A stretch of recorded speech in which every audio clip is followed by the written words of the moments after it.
Jeg hedder Anne Vad, og jeg er født i 1965, og jeg debuterede i 2012 med en bog, der hedder Salmetunger, kirkelige sange til tiden. Og det er en samling af nye salmer, der er 36, som alle er sat i musik af 3 komponister, som jeg har samarbejdet med. Og jeg arbejder videre nu med nogle andre lyriske ting, nogle digte, som kredser meget omkring fugle og en ulykke, jeg har været ude for. Og den hedder Edens gule mamba. Rovfugl i søgeflugt. En vintergæst maler kinesiske tegn i luften. Glenten af en adræt flyver, står der. Elastisk, står der. Elegant, står der. En letvægter, står der i et sprog, jeg forstår. Mine øjne flyver atter hen over bogstaverne i langsom søgeflugt. Salmetunger er en bog, der egentlig er opstået, fordi jeg har været kirkesanger i 25 år i Kapernaumskirken ude på Nørrebro. Og så får man altså salmerne ind under huden på en helt særlig måde, når man står og synger. Og det gjorde, at jeg på et tidspunkt fik mod til selv at prøve.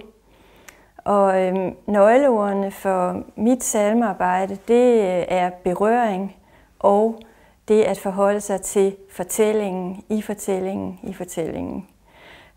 Og så kan man så sige, hvordan gør man det? Altså, hvordan bliver man berørt?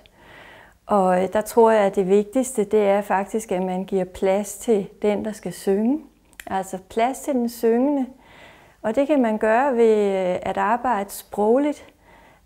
For eksempel ved, at man har en sproglig intensitet, hvor at det skaber en distance for tilhøreren, sådan at for eksempel et jeg ikke bliver alt for klistrende, for intimiderende. Det skal være så bredt og generelt, at vi kan være der, at der er plads.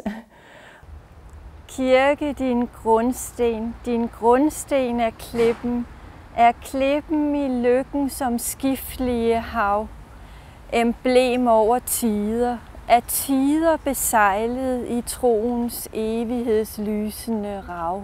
Og så er det meget vigtigt, at salmen rækker ud over sin tid, så når vi sidder og synger, at vi så ikke sidder og tænker, nu er vi i 70'erne, eller nu er vi i 90'erne, eller hvad det nu kan være. Og jeg har gjort det, at jeg har prøvet at finde et perspektiv, altså et nyt perspektiv på de gamle fortællinger. Jeg ser ligesom min rolle som, at jeg skal være det nye kronvidne og komme ind i beretningerne og få dem videregivet, sådan at folk oplever dem på ny, men næsten samtidigt, så man oplever, at man selv er en del af fortællingen. Insekt i en dråbe af harpiksen kronet på rester af lav, forkynder i smykket, bag sejlet og klippen, opstandelsesbud om en guldrandet grav. Når man så skal have den der sproglige intensitet, så er det meget vigtigt, at der ikke er nogen klichéer. Og det er altså ret svært, når det er en fortælling er blevet genfortalt så mange gange. Men det skal man virkelig prøve at undgå. Og så den sidste ting, det er så, at musik og tekst, altså deres balance er ekstremt vigtig. Så teksten understøtter musikken og omvendt. At himmelfaldet slog stengrå revner og sendte fugtsus mod Svedjeland, så småfolk fyldtes af guddomsevner, fortæller man. Og man fortæller, at flammetunger besatte hver en betuttet mund. En gnistregn fyldte en kvindes lunger, en malkestund. Samtidig med, at salmetunger udkommer, der er jeg uheldig at komme ud for en kulilteulykke, som danner basis, kan man sige, for det næste skriveprojekt, jeg har været i gang med.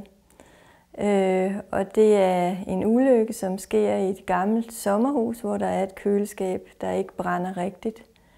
og det forvolder ret sådan dramatiske ting. Blandt andet så viser det sig, at jeg ikke er i stand til at læse i månederne efter.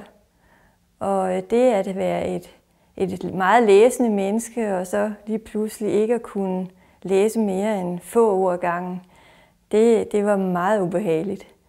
Så jeg finder ud af at få fat i en fuglebog, hvor det jo er skrevet i meget korte hovedsætninger. Og så læser jeg den fuglebog i 3 måneder, fordi det er det eneste, jeg rigtig kan. Og jeg kan ikke rigtig huske, hvad jeg læser heller. Så derfor kan jeg lige så godt læse den samme bog, for det nytter ikke noget ellers. Men det har ført til mit næste manuskript, som hedder Edens gule mamba, og hvor det er bundet op omkring gasflaskens gule farve og en del giftmetaforer, der bliver præsenteret ved slanger, som der er en del af omkring det der gamle sommerhus.